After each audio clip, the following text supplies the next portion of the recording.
Oh, man. Football season is here. It's time for your team to win some games.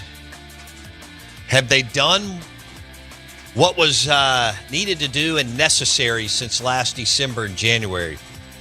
Whatever team you root for, to put themselves in the best position possible to win games on Friday nights or Saturdays or Sundays.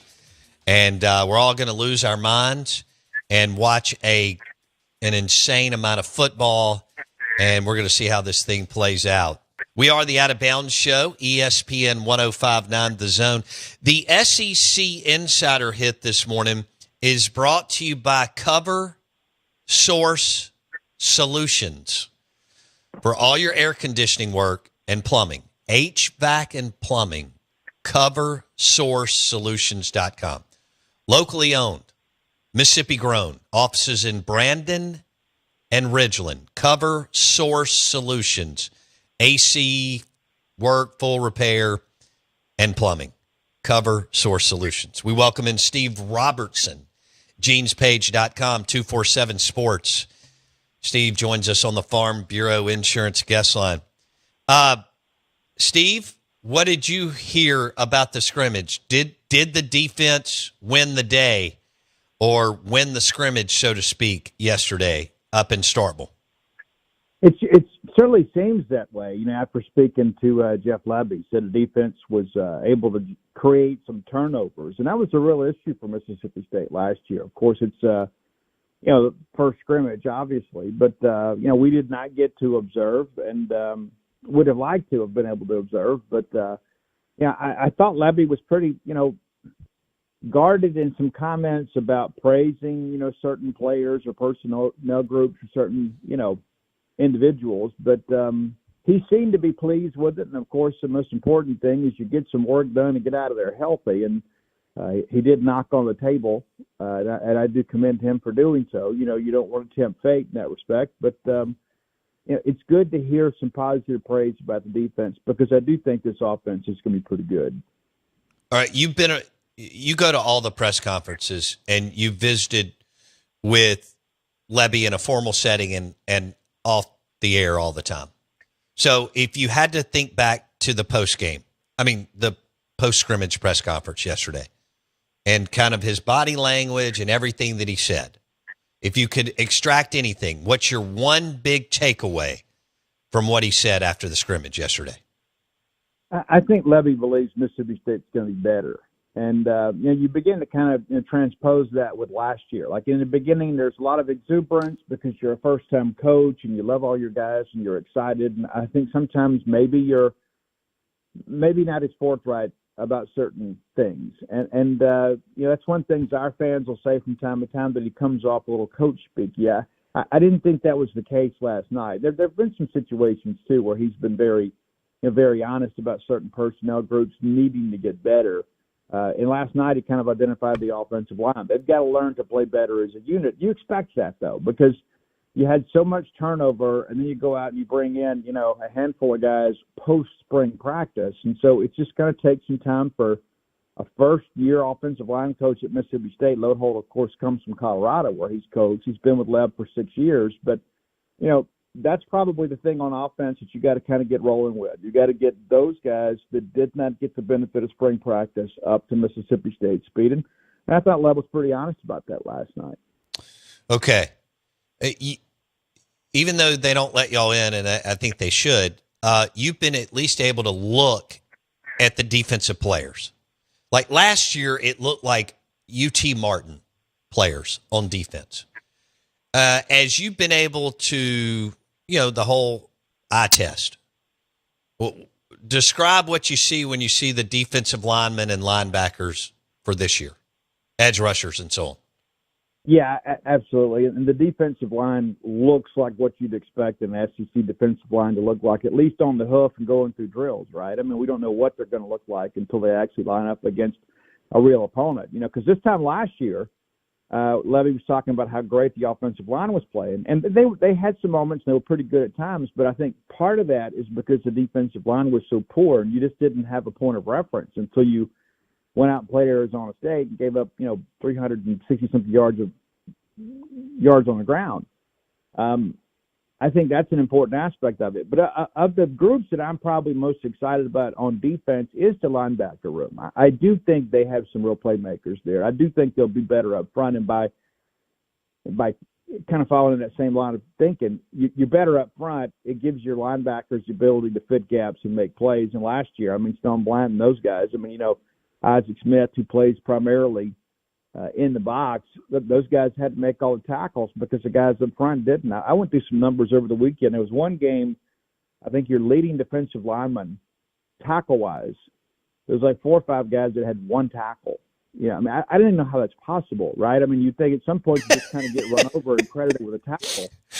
But they weren't making any tackles, and linebackers were. But I like the look of this linebacker group. What Zachary Tillman did last year, and he was a guy that kind of shined in 2023. There was a lot of talk about playing him as a true freshman, and he did play a little bit. And you begin to think about, he may be a two-deeper. He was a guy last year that once you put him on the field, you could barely get him off. But Jalen Smith looks good running around out there. And, of course, Isaac Smith is basically playing the same position he did last year. He is a box safety and played about half of the snaps last year in the box. And, he's never going to be an over-the-top type safety. That's just not who he is. But I like the look of this linebacker group, and those guys can really run.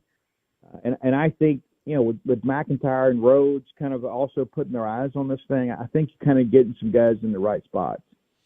Steve Robertson, Jeans Page, 247 Sports. He joins us on the Farm Bureau Insurance guest line. It's a big year in Starkville. Year 2 for Levy. They went 2-10. You can't go over in the league again. A lot on the line, but they also did some really good things in the offseason, bringing in 33 players in the portal class, which Steve was just talking about. Now, Tillman, high school player. This guy's got a chance to be really good, don't you think, Steve? Zachary? The thing that I love about he's just a gamer. You put him in there last year. Next thing you know, he's getting a sack and he's getting a handle on a punt. Always in there doing something right. And this is a guy from Florence High School, obviously, that kind of outgrew the safety position. He was primarily recruited as a safety by a lot of people, but he was a tweener. And the next thing you know, his senior year, he is absolutely a linebacker, but he has those coverage abilities, that he had from all his years of playing safety at Florence. But the thing that I just love about him is it just doesn't matter what situation you put him in there. He is a guy that understands you have to go get the football, and he will go get the football. He just is one of those people that has the ability to kind of naturally diagnose a play, follow the flow, identify the ball carrier, and go make a play. And I think he's going to have a big year. I think he's going to be a big part of Mississippi State's blitz packages. And I think he's a guy, number one, that wants to be at Mississippi State, and that makes a big difference. All right, number 1 and 2 edge rushers on the team for MSU. Yeah, well, we don't get to see a lot of the team drills, so it's kind of difficult to identify that. But, I think when you begin to kind of work through that group and the fact that you've got Vincent Dancy now, a guy that's coaching outside backers and those edge guys, I think they're obviously, going to get better because you've had an influx of talent, but now you've got a new way of really doing things, and I think that's when you want to engage guys that maybe perhaps haven't had a lot of success, you give them a new way to do it, right? You don't just go out there and say, okay, we're going to do the same thing we did last year. We're going to run the same fires, and we're just going to get better at it. I think to get guys to get buy-in, you've got to give them something to get excited about, and I believe Dancy coming in has really done that. And I think the next part of that, the development, is it kind of keeps opponents off balance too, because you don't know exactly, hey, well, what are these new ideas? With all these new eyes on the defensive side, everybody's going to have a different way of maybe changing some things from last year's fires, and you're going to have a situation too where I think that with all the personnel and all of the new ways of doing things, you're going to have some people that maybe are unprepared from what we saw on film last year. Like this Malik Sealer kid from A&M, guy that didn't play a whole lot last year. Got a ton of potential. We've heard some good things about him. You need some rangy, lengthy edge guys. You don't just want to go out there with all these tweeners and just kind of hope for the best. And I think at times last year that's kind of what Mississippi State had to do. I don't think you're in that same situation this year. And Trevion Williams, a guy that's not really going to play an edge, he's going to play more of a 5-tech. He led Mississippi State defensive linemen in tackles last year. And I think, and that was with him playing more on the interior. I think he's probably in a more natural position now, and will probably benefit from that. I think this could be a really big year for him, and State needs him to have a really big year this year. But, golly, highly recruited, right down I-55 South. Was he the number one or number two player that year? It feels like forever ago.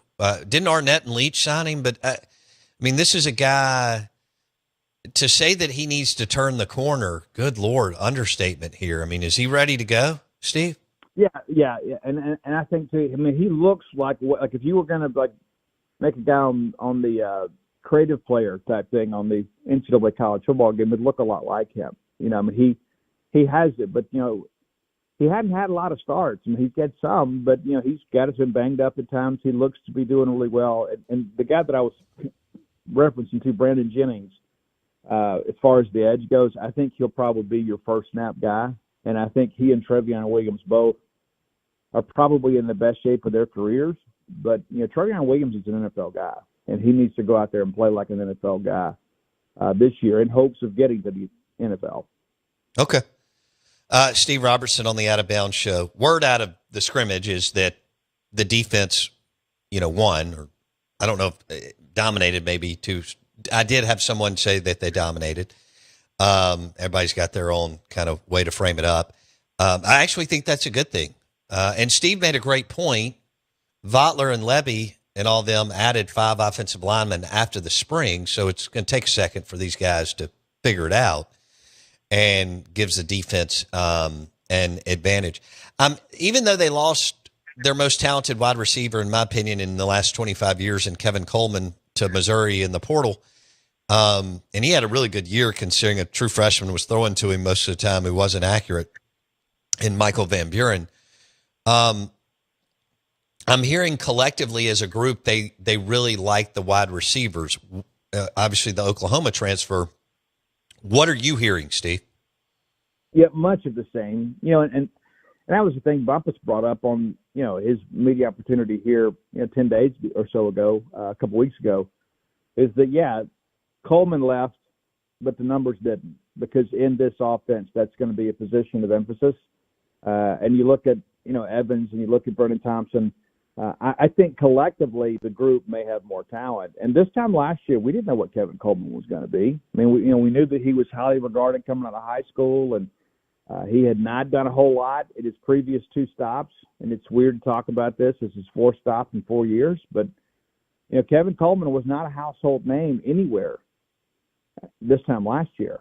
And then next thing you know, he gets rolling, and he is a very, very talented individual. I don't think there's any question about that. But there's a part of me that wonders how much of that just being a product of the system, and so that's something you begin to think about too, is that, Kevin comes in here and Levy and Bump know how to use him, and then all of a sudden he has nearly 1,000, yards receiving on a 2-10 football team, and so with a true freshman the majority of the year who wasn't accurate.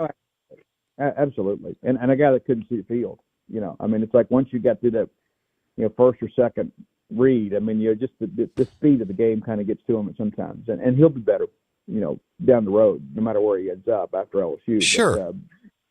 But I think you got to have some confidence in Jeff Levy, and I think that's one of those things you go back and look historically. He did it at Central Florida, he did it at Ole Miss, he did it at Oklahoma, and one would think he would be able to do it here at Mississippi State. All right.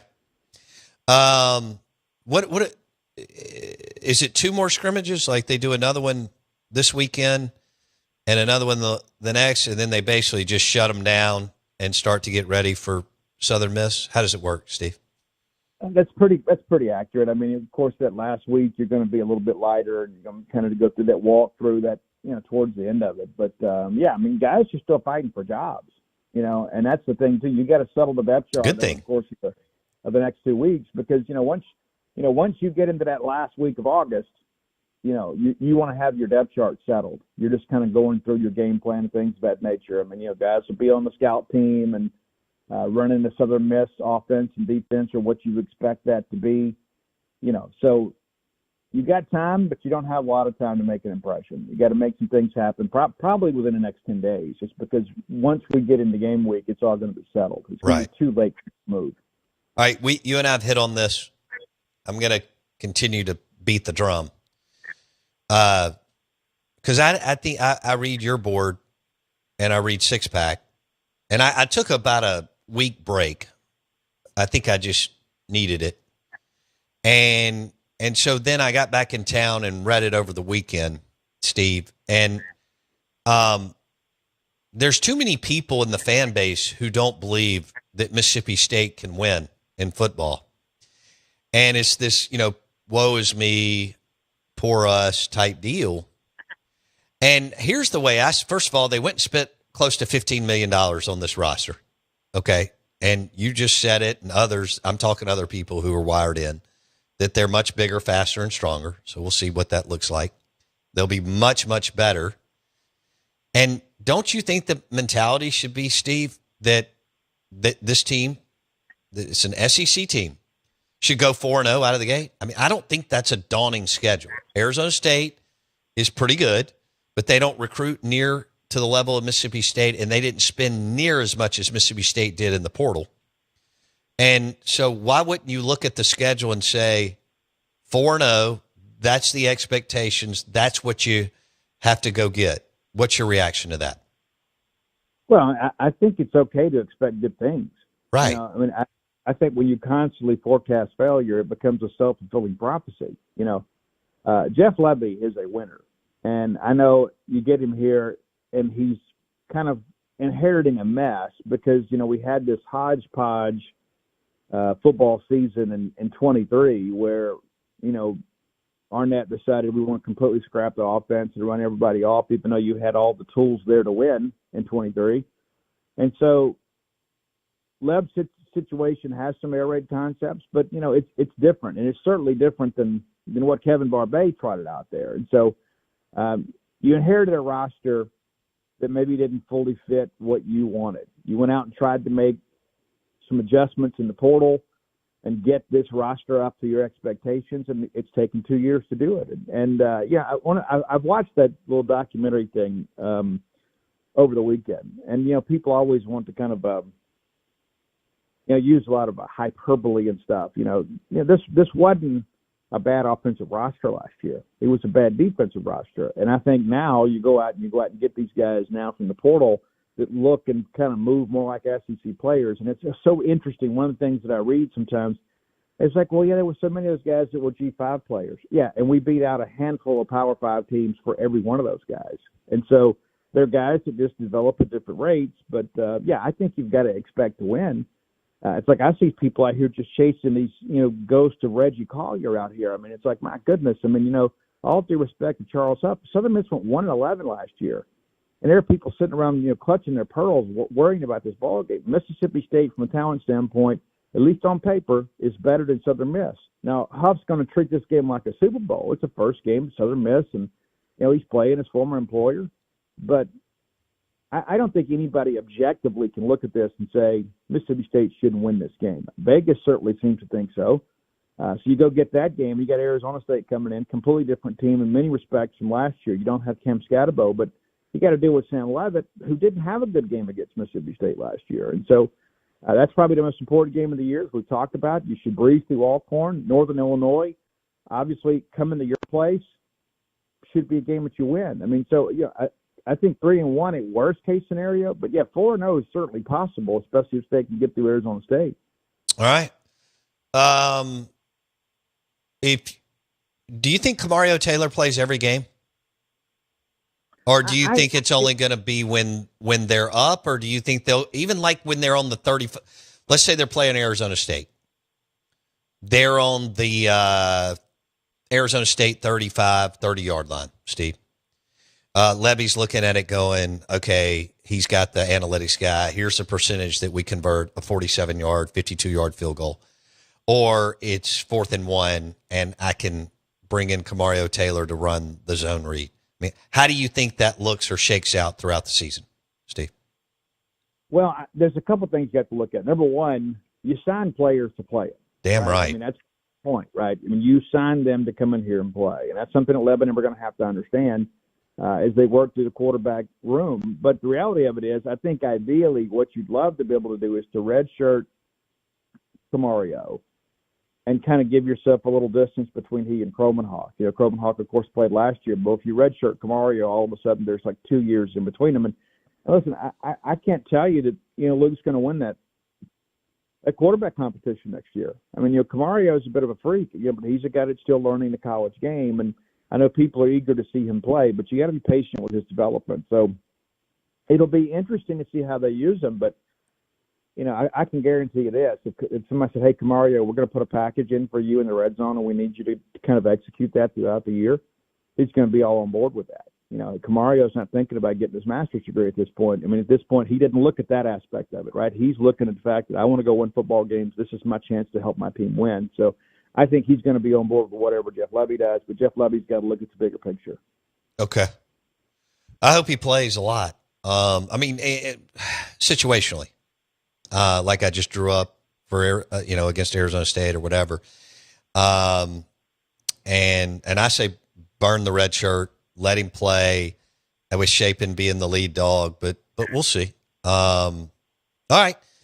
Well, anything else that we need to know? I mean, are you going to Two Brothers to get the bacon mac today? I mean, what's happening? Yeah, that's a good move. That's not on the agenda today, but you know, we talk about the running back room, we talk about the wide receiver room. The one room that we get a lot of comments from the coaches has been this tight end room. You know, I mean, obviously you got Sadie Traore back, but that's a room that looks completely different. John Cooper's done a really good job in the offseason. Got some new guys, obviously, but somebody asked me about that yesterday, and because having a great tight end gives you freedom, you know, I saw that. when it comes to your play calling. And so I'm eager to see, because it seems like every coach that comes through Starkville, everybody's always like, well, he's going to use a tight end more. Well, I believe Jeff Ludwig, and I think he's got some tight ends that it could be some difference makers. I thought it did times last year. They were able to kind of create some mismatches that were advantageous to the offense. But now that you've got, you know, Sadu in the system now, this system, you know, for his second year, I think he's a guy that could have a big year for you. And, again, I think that positional group kind of gets overshadowed at times. My God, if they could get some juice out of the tight end room, unbelievable what that could do for Levy's offense. All right. Thanks, Steve. We'll talk soon. See you, bud. GenesPage.com, 247 Sports. Defense won the first scrimmage. Depends on who you talk to by how much. We're live in the Bank Plus studio. That interview was brought to you by the amazing food and good times in Starkville, Mississippi. Two Brothers. Awesome bar and restaurant in the Cotton District. Their new sister restaurant, Older Brother Bistro. Try the muffaletta, the Reuben, deviled eggs, drizzled honey, little bacon crumbles, all at Older Brother Bistro in the Cotton District in Starkville.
Say, kids, what time is it? It's 9 a.m., and this ain't no K show. It's the Out of Bounds Show with Bo Bounds. All aboard! As Mississippi's #1 morning show rolls on the Zone 105.9 and online at thezone1059.com. Let's go. Live from the Whiskey 61 Lounge inside the Bank Plus studio. It's Sound Warning. Live in the studio.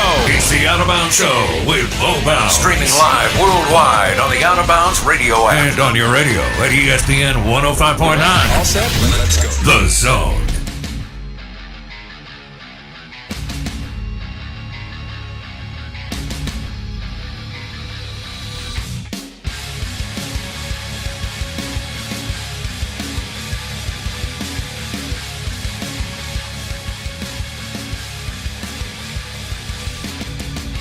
Good morning. Let's do this thing. We are the Out of Bounds Show, 105.9 The Zone, ESPN. I'm your host, Bo Bounds, live in the Bank Plus studio. Show is brought to you by Pearl River Resort and the Golden Moon Casino Sportsbook and Lounge. The text line for you is 601-885-3776. Would love to hear from you. What do you think your team's going to do this year? Boy, the Saints looked great yesterday. Guess what? Texas still sucks. We're streaming live on the Out of Bounds radio app. Yes, the text line, 601-885-3776. Twitter X at Bo Bounds. Twitter X at Bo Bounds. Jay Powell will join us in 30 minutes. He's now heading up baseball operations for Grit Fitness and Training Facility. Grit. It's going to take grit to win football games. It takes grit to be a hell of a pitcher and to win in SEC baseball. Grit Fitness and Training Facility. Jay Powell, World Series champ, Major League Baseball All-American at Mississippi State pitcher. He is now the head of baseball ops at Grit Fitness and Training. Indoor, outdoor turf, batting cages, pitching mounds. Unbelievable place to work out, too. Monthly memberships. They've renovated the place totally. Connor Griffin, among others, work out there. Grit Fitness and Training Facility. Jay Powell, now the head of baseball ops for them. He can tell us more about what's going on. Mississippi Mud Monsters, big Hail State party Thursday night. Bobblehead dolls and all sorts of things. I think we're going to have Braylon Skinner back on. What a super young man. Braylon Skinner back on at Thursday morning, right? Mississippi Mud Monsters. Love their logo, love their merch. Great ballpark, Mississippi Mud Monsters. Go enjoy an ice-cold Key City or Michelob Ultra and some nachos. All right? Okay, so we're here, and you predicted what your team is going to do. How many wins? I mean, look at this. SEC win totals. Mississippi State, 3.5. Ole Miss, 8.5. Yeah. Feels right.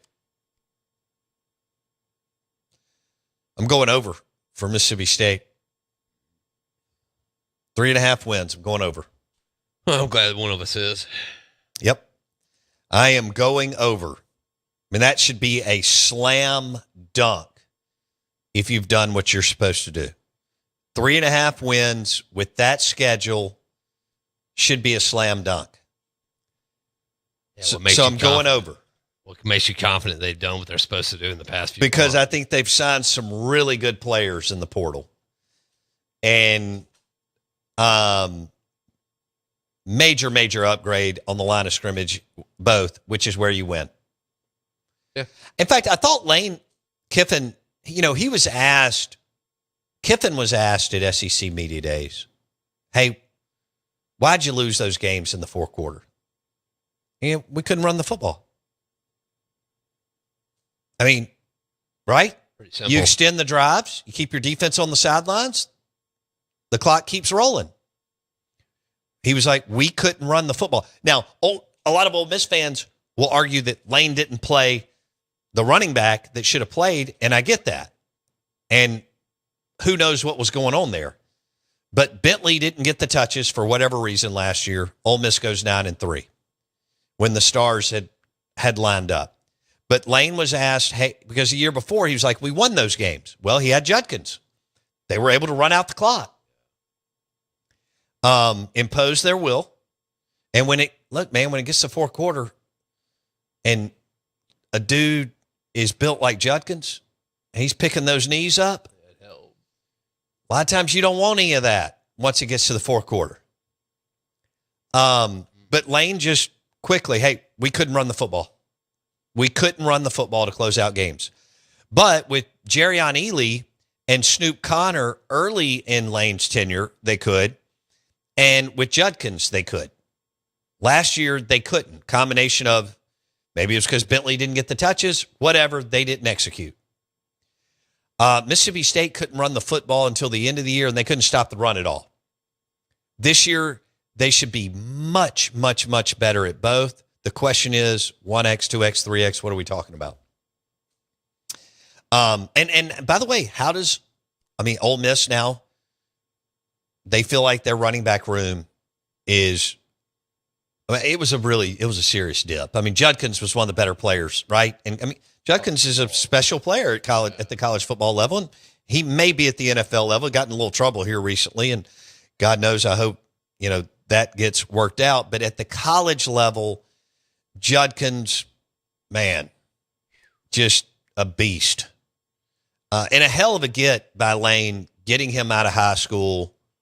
Everybody remembers the picture, Lane sitting in the stands, I think in December, but it may have been a November game, sitting in the stands. It's cold, and he's watching Judkins. And they, Bama and Auburn decided not to go that direction. Judkins was awesome. Then he goes to Ohio State, and he's the most valuable player in the national championship game, just absolutely abusing Notre Dame. Oh. Abused. Right? And I don't remember how many he had, 2 or 3 touchdowns. But 3. Okay. He was damn good, though. Damn good. First half. Just kept scoring. Yeah, they got on him. For sure. With the portal, how many teams, because of the portal, how many teams now can win the national championship? We know that it's given more teams an opportunity to win it. Like, I never thought Notre Dame would win it again, and they can now because of the portal. We'll see. Here's my question. This is not a shot. Can a second-tier team win it now in college football because of the portal? Can a South Carolina, Ole Miss, Missouri,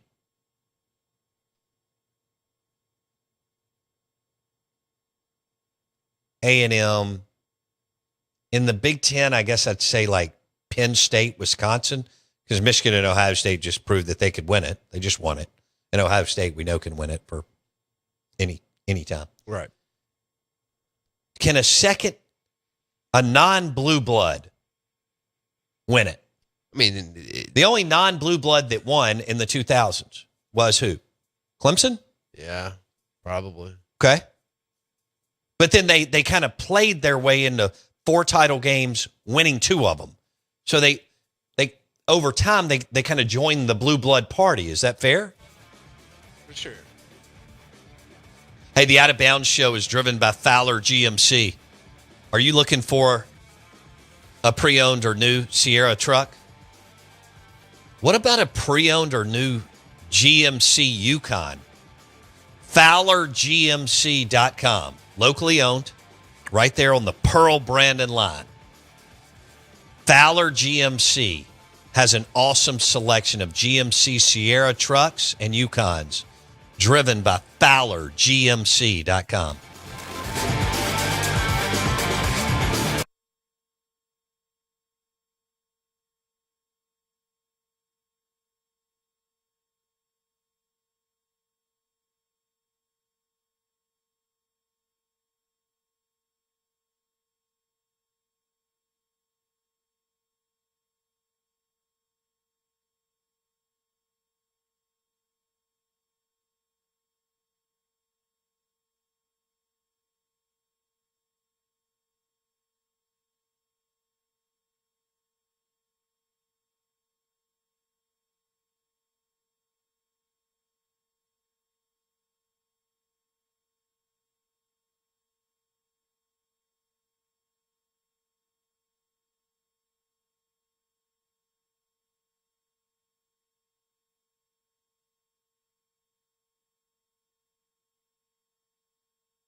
Good morning. Welcome into the Out of Bounds Show, 105.9 The Zone ESPN. Good show today. Jay Powell will join us in 15 minutes. Director of Baseball Ops, General Manager, I don't know. But Grit Fitness and Training Facility on Lakeland Drive totally renovated the building, indoor, outdoor turf, batting cages, pitching mounds, and, of course, I don't know how many different rooms to work out in, but their gym's amazing, and they've got a bunch of them. Major League Baseball players, MLB players, and so on. I'm sorry, NFL players and so on. SEC, G5 have been through there to train. Of course, they have monthly memberships for me and you. Grit Fitness and Training on Lakeland Drive. Jay Powell will join us at 9:30 on the Out of Bounds Show. 105.9 The Zone ESPN. People say I'm crazy on the text line. I'm good with that. Yes, I have over Mississippi State. I don't think that's a stretch. Over 3.5 wins. It would be unacceptable, ridiculous, and a massive failure if you can't win over 3.5 games. You spent a fortune on the roster. You've hired 900 people in the SEAL building and the Bryan building, but 3.5 total wins should be a lock. It is not a daunting non-conference schedule. And I understand, hey, I give Arizona State and Kenny Dillingham and Sam Leavitt is an absolute baller, and he's going to give you some problems in week 2, but it's not anything that you shouldn't be able to overcome. I mean, he can make plays and score some points, and you can still be, the dominant team on the field. And you should be the dominant team on the field in the line of scrimmage, athletically, and everything else. Now, their advantage will be at quarterback. No question. And Blake Shapen is a pretty damn good player. When healthy, he can play. But Sam Leavitt will be the best quarterback in Davis Wade that day, but that doesn't mean that you shouldn't win the game. You should. And I'm going over on the 3.5 wins. Ole Miss is at 8.5. That makes me a little nervous going over. I mean, they should win 9, but last year with an older team and all those NFL players, I get that they're going to be better running the football, but there's a little bit of a step back, even with all the talent that Austin has and their defensive players. You just had a bunch of guys in Chris Paul and Walter Nolan and Trey Amos and Jackson Dart and Trey Harris that had played forever. And there's something to that. There's something to having 30, 35, 40 games under your belt. Yeah, together too. Because I don't care who you are. I mean, Georgia got embarrassed last year. Alabama lost to Vanderbilt. LSU got embarrassed last year. Ohio State got embarrassed last year. I don't care who you are. You're going to run into some issues on a Saturday, and you can't play your best games every weekend. In fact, you're going to bring your B game a lot every season. It's just a matter of how good is your staff, how good is your leadership, and what can you do as you don't have your A game, but what are the things that you can do as the game unfolds into the fourth quarter? I mean, Notre Dame lost to Northern Illinois, played in the national championship game. That's Ohio State lost to a terrible Michigan team the last game of the year and then ripped everybody. I know they almost gave away the Arizona State game. No. Yes. That was Texas. Texas, yes. Sorry. Whew. Tennessee went to Ohio State, didn't they? Mm-hmm. That wasn't close. God, they got their doors blown off. That's right. That was the last time we saw Nico Iamaleava, who's now at UCLA, and Joey Aguilar is now at Tennessee. Totally winnable game, Tennessee at home for Mississippi State. You can call me crazy. I don't care. This will be on the podcast. You can clip it and play it over and over.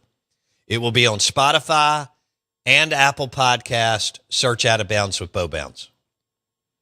Got to start thinking it's time to win. I mean, over a 10-year period, you put more NFL players in the NFL than any other team in the state of Mississippi because of Mullen. And that bled over into Moorhead and Leach. But I mean, you just had players first, second, third, fourth, left, and right. You're in the heart of talent. It's never been easier to win. You've believed a narrative that's false. Yes. It comes down to 7 or 8 play. I mean, look what Arizona State did last year. Scattaboo, edge rusher, wide receiver. Of course, Levitt can ball at QB. I mean, South Carolina wasn't. No. They didn't jump off the page at you. They had a core group that could ball. Clayton White is like Pete Golding. Clayton White at South Carolina, which I can't wait to see the Ole Miss South Carolina game this year. If both QBs are healthy, that could be a hell of a football game in Oxford. But Clayton White is the defensive coordinator for South Carolina. He's like Pete Golding. He's really, really good. But they didn't jump. And that team won, what'd they win? 9. They got hosed by LSU at home on a call that should have given them another win. Double digit. They didn't jump out at you. No. It's never been easier to win. Edge rusher, playmaker at linebacker, wide receiver that can play. You had one of those. Kevin Coleman could have played anywhere in the country last year. He was unbelievable. Kevin Coleman would have played. He would have started at Ole Miss. He would have started at Bama, started at Auburn, started at Florida. He was on your squad. You got him in the portal.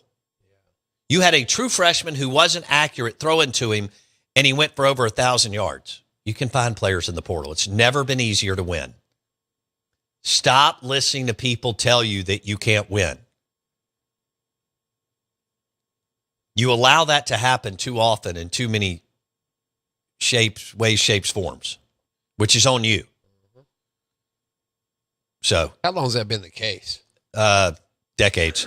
That's what I thought. Auburn is 7. Ole Miss is 8.5 wins. Auburn 7.5 wins. But here's what I like: their schedule. See, like if Mississippi State had Auburn or Ole Miss's schedule, I'd be like, yeah, they're going to a bowl game, no doubt. Yeah. Or Tennessee's schedule. Did you notice what Bartu said? Where they inflated the total win lines the last 3 years. If you'd have gone. If you'd have unders on 22, 23, 24 season, you'd have made money. Yep. Well, Vegas has adjusted the books since then. Yeah. You noticed that with total wins, Jack, that you printed, which this is really, Yeah. I mean, I'm proud of you for this. Yeah, I put that all together. This is cool. I put it together.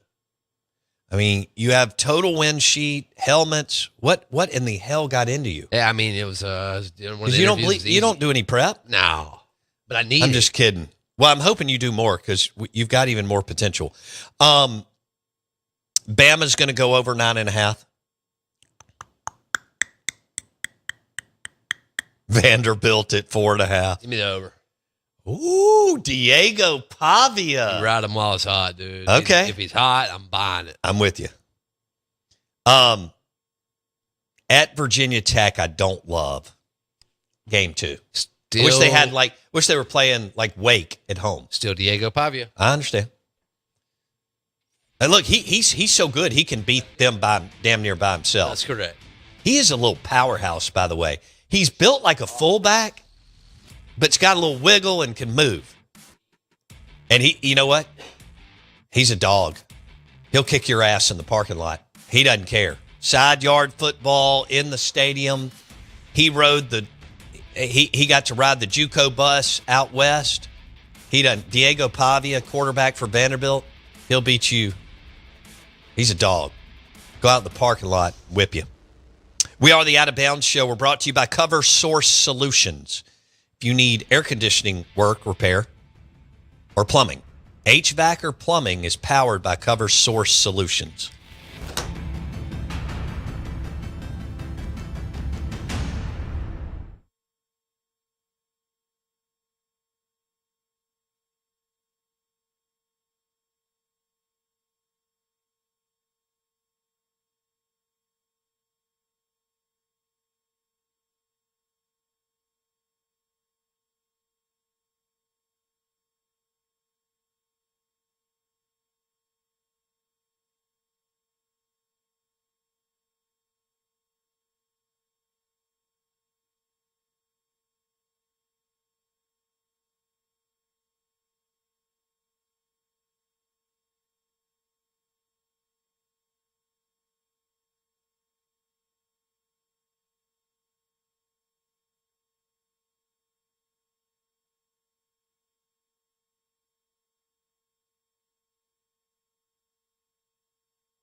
Good morning. Welcome into the Out of Bounds Show, ESPN 105.9 The Zone. All-American at Mississippi State, World Series champ, now with Grit Fitness and Training Facility. Jay Powell joins us on the Out of Bounds Show. Jay's been a longtime baseball coach in the metro area, too. And he also dove into the world of Cape Cod this summer. And he was telling us what that experience was like, and he really enjoyed it. Now he's back. So good morning. How you doing, man? Good. Thank y'all for having me, man. It's good to be back home in the humidity and we had. I know one day we had the little trainer up there she went on and on about a heat warning, excessive heat warning, and everybody's looking at her. And I told her, I said, Erin, you realize all these guys are from Mississippi, Texas, Louisiana. She goes, I know. I said, well, y'all can't make fun of us anymore about driving in an inch of snow. Oh. And it was 87 that day. We had an excessive heat warning. But it was, look, it was a couple of days it got sticky, but I mean, you would go outside and it'd be 71 with a breeze and just beautiful. So I do miss that part of it. Did you enjoy it? I did enjoy it. That age of kids, caliber kids, I really enjoy coaching. And we had some, we had about 25 pitchers come through the Cape this year for Chatham. And I always say, about 10 of them really kind of get better. Like they really get after it and get better. 10 get better a little bit. And then there's 10 that you just seem like you can't get through to. But those 10 that really get better, they make it worthwhile. And we had some Mississippi guys come through there. And it made a lot of fun for me. I enjoyed it. And, they want me to go back next year. And I told them, I said, let me get home and kind of see what I missed out on. But now, we're kind of empty nesters. So, I think I'll probably do it again next year. And were you up there about 6 weeks? It's about almost 2 months. I got there the 10th of June, and the last game is August 3rd if you don't make the playoffs. And we didn't make the playoffs this year. We actually had a pretty good year, but we were in a really tough division. That East division was really good this year, and we didn't make the playoffs. How did the Mississippi State guys look? They did good. Duke Stone looked really good. I tell you, Duke made a lot of progress. I really, really like Duke. If you kind of watch him, he's that prototypical right-handed power guy. He's 92 to 95. His changeup is probably the best changeup in the Cape. I mean, he started throwing a kick change, and it is really, really good. I mean, it's something. Slider's good. I mean, he's a three-pitch guy. Okay. I mean, he's got a chance to be really good. Ace was up there with us for a little bit. Then he went to the USA team, did good. Charlie Foster started off. What do you love about Ace's approach at the plate? It's just he's kind of a low heartbeat guy, low heart rate guy, I guess you could say. And his first couple of weeks he struggled just because everybody does what would bat. I mean, the first week everybody struggles. Right. And by the time he started, when he left us going to USA, he was really swinging the bat well. But Ace, he's just a hitter. Yeah. I mean, even when he gets fooled and he doesn't hit a ball well, he gets a hit. I mean, he just finds a way to get hits. And he's a low heart rate guy. He doesn't get jacked up. He doesn't overswing much. But he's just kind of a professional hitter. He really is. You mentioned Charlie Foster. Charlie was okay. He started off really well. He kind of stumbled a little bit toward the end there, but you see that a lot up there. Kids get homesick. Sure. And I think some of that had something to do with it. And then Dane Burns was up there with. Dane was really good. Dane threw the ball well. I like Dane, especially in the bullpen for Mississippi State. I think he's got a chance to be a really good kind of left-handed guy out of that pen. Okay. Now, let's talk about Jay Powell on the Out of Bounds Show.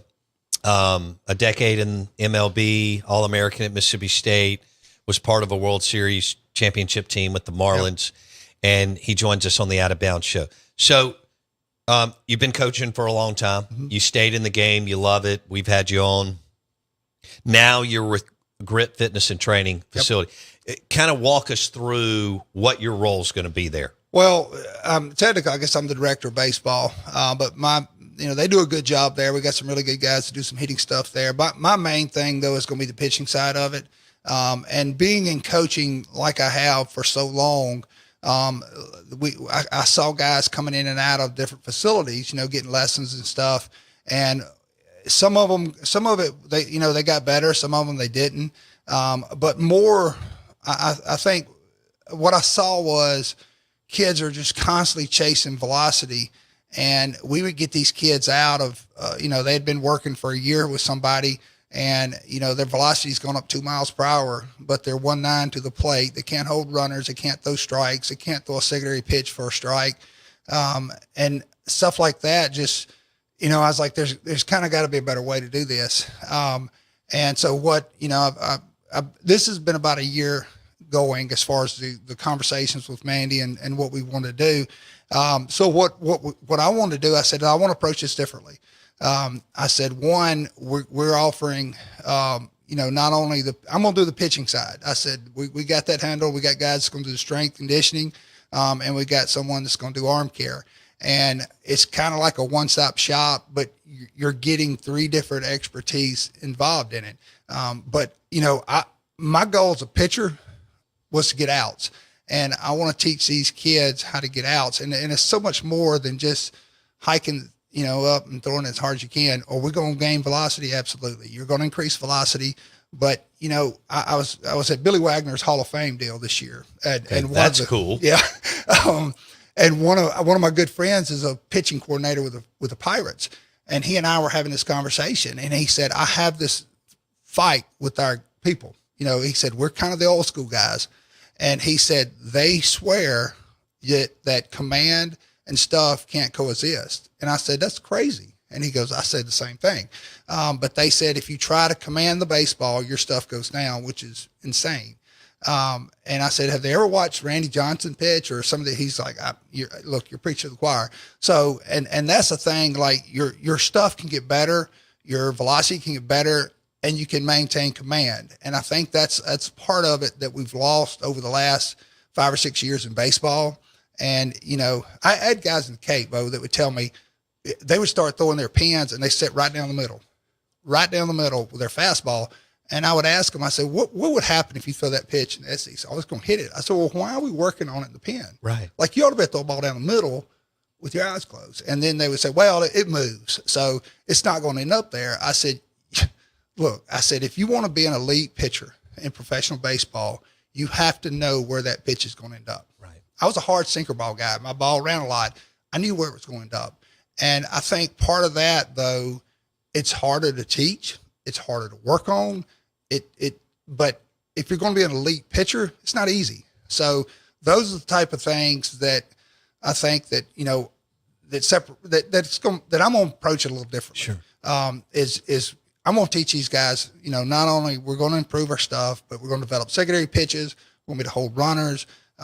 And we've got a situation with Grit where you've got an unbelievable facility there with workout wise. So, they're going to be able to come in, anywhere between 2 to 3 times a week, get a lift in with somebody there on top of them, because a 13-year-old is not going to do the same lift as an 18-year-old. Right. So it's going to be specific to each athlete. Sure. Customize. Okay. Yep. Jay Powell, World Series champ on the Out of Bounds show. He joins us on the Farm Bureau Insurance guest line. He's back from almost 8 weeks at Cape Cod. He's been at Jay and Prep for 15 years. Longer than that, almost 20. Wow. Yeah. And it's crazy. And now he's heading up baseball operations at Grit Fitness and Training. It's right behind Ergon, right behind Mirror Lake. It was the courthouse when I was growing up. I grew up there. They've, as Jay mentioned, they've totally renovated the building. It looks amazing. Indoor turf, outdoor turf, batting cages, indoor mound, everything that you want, plus plenty of places to work out on as far as monthly memberships. And they've had some great players, as Jay knows, go through there and train already. And now Jay's going to take it to another level as far as pitching and everything else. As far as being an elite SEC pitcher, do you have to have 2 pitches or 3 pitches in your opinion? Well, I think it depends on your role. I think in the SEC, you can be an elite pitcher with 2 pitches. I really do. I mean, you saw Landon Sims do what he did. But as a starter, even now, look, the SEC is by far the best baseball conference in the nation. It's not even close. But there's a big difference between AA baseball and the SEC. It really is. So I think as you develop, if you're going to be a starter in the SEC, I think you really need to be a 3-pitch guy, especially, as a righty, you start looking at the way, you attack hitters. And if you're attacking lefties, you've got to be able to, and, I basically, you got to have something that goes down and away to lefties. You got to have something coming in lefties. A lot of people want to pitch with ride now and up in the strike zone. And that's great. And Charlie Foster's a great example of this. Charlie loves to pitch up in the strike zone. That's great, but you can't just throw the ball up in the strike zone every time. You've got to be able to pitch down and elevate with effect. So there's so much more to pitching as far as getting into the kind of the nuances of it. But if you're going to be an elite guy as a starter, I think you really need 3 pitches. And I can get off on a tangent here. We could talk all day about it, but that's the other issue is these guys would have 5 or 6 pitches. None of them's very good. Right. That's the thing. I mean, they would come up there with 6 pitches, and I'm like, well, let's start with, let's figure out our best pitches. Let's get those good. Then we develop other stuff. They couldn't command the fastball. They would have a fastball, slider, a curveball, a gyro, a split, a changeup, and none of them very good. Right. I mean, and they wonder why they got a 6.5 ERA. I mean, stuff like that. You just, but that's what they've been fed all their life is, hey, let's do this. We got to get outs, man. You want to teach them how to pitch. I want to teach them how to get outs. Yeah. I mean, that's right. I mean, we want to learn how to pitch, and we're going to learn how to command the fastball. But it's just, we try to make this thing so complicated sometimes. Right. And it's really I asked not. you a couple of months ago, I thought you had a great answer. It got crushed on the podcast. So I think that was parents and coaches listening, but I asked you, cause I don't know, and you do, about nibbling at the plate. Mm-hmm. Drives me crazy and compounded. If you've got a guy going 4 or 6 innings, it just adds to his pitch count when it doesn't have to. Yep.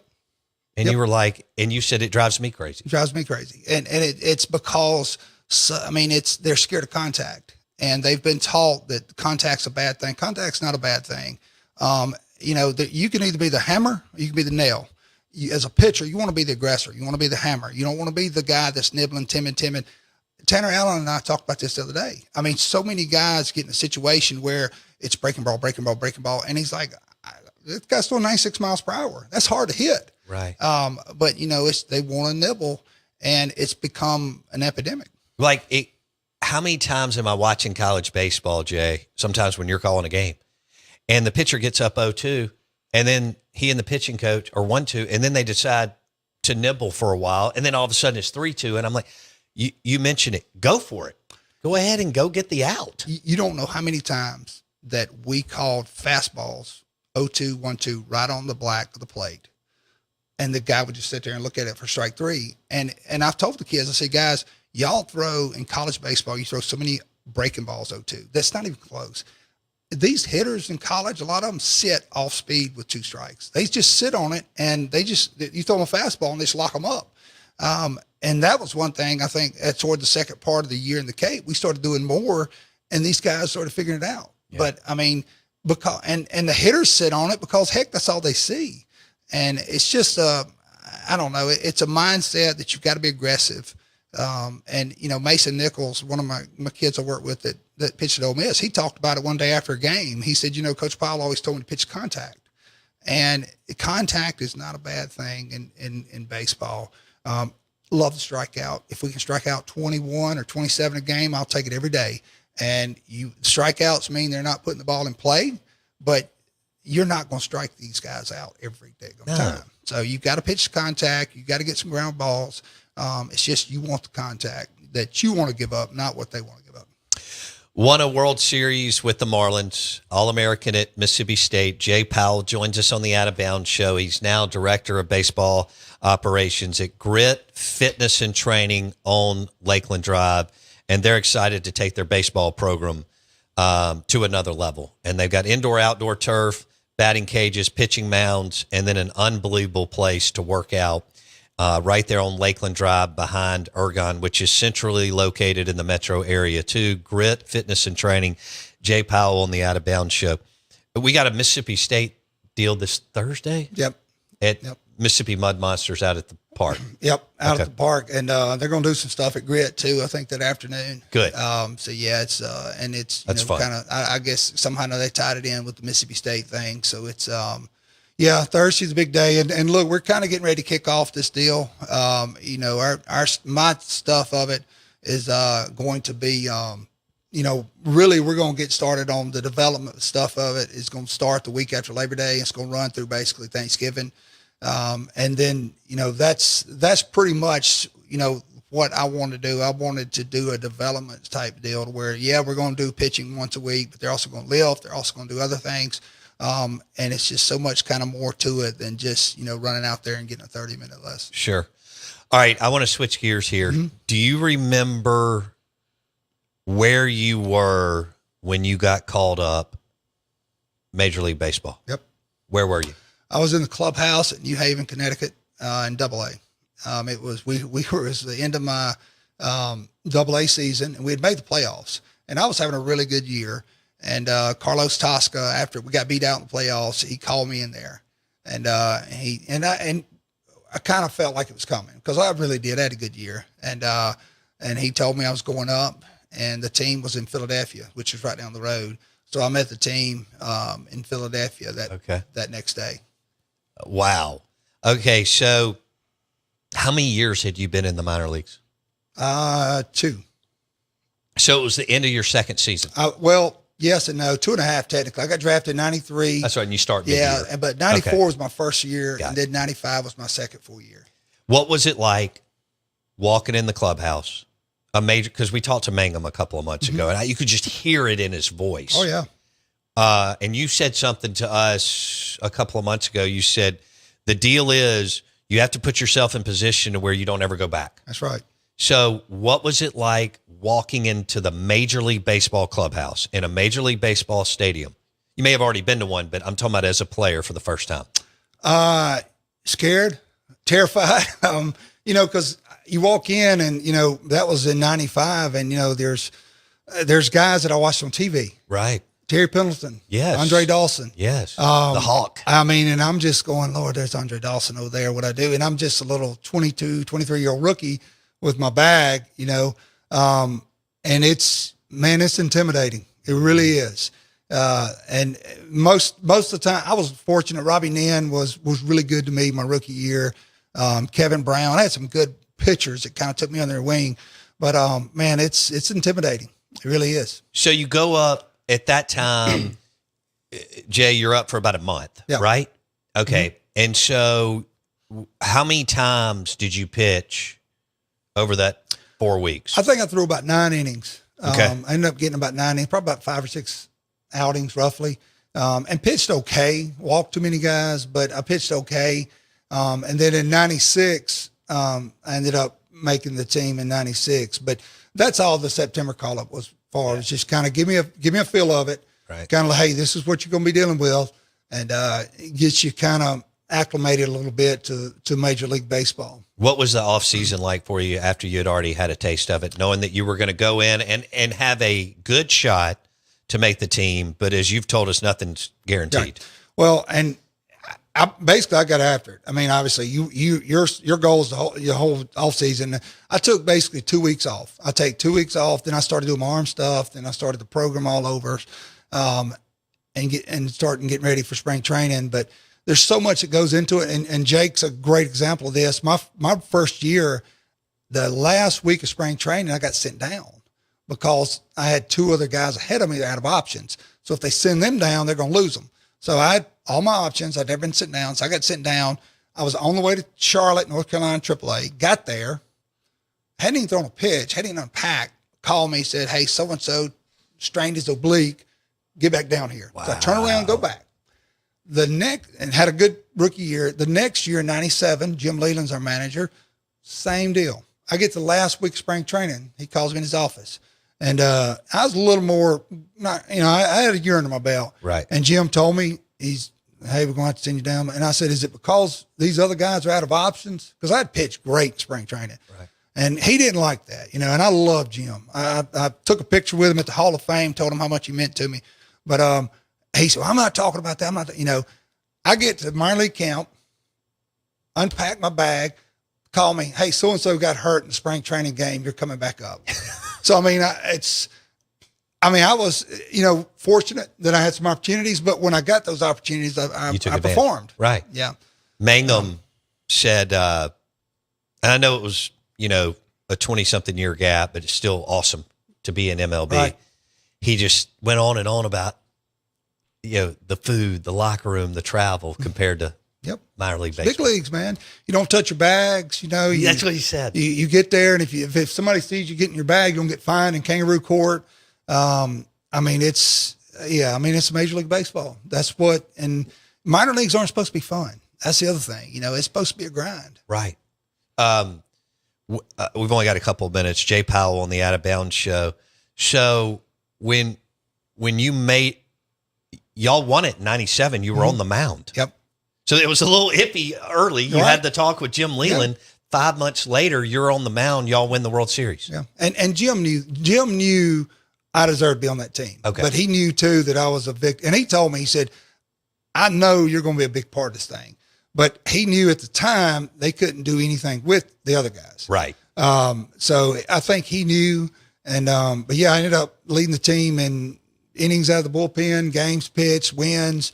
And, it was one of those, that's professional baseball like Jake had to go through. I mean, you deserve to be there some years, but you just can't get a shot. All right. I've got a minute or so. Talk about him and his perseverance. He's one of my favorites, man. I love the kid. Me too. He is a great baseball player. And I have beat this drum for 5 years now.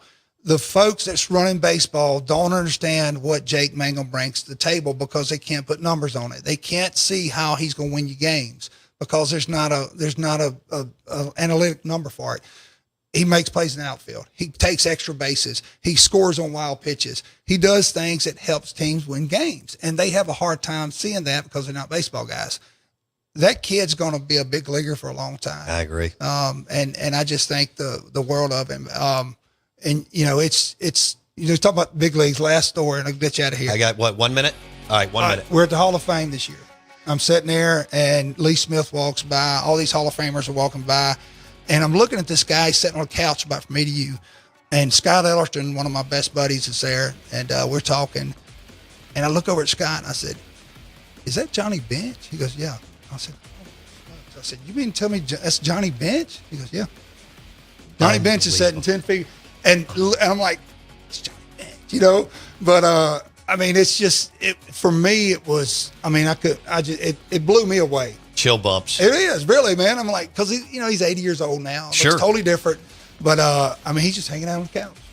Jay Powell, now at Grit Fitness and Training, Director of Baseball Operations on Lakeland Drive behind Ergon. We'll do this again soon. Anytime, Thanks, Jay. man. Thank you. Appreciate it.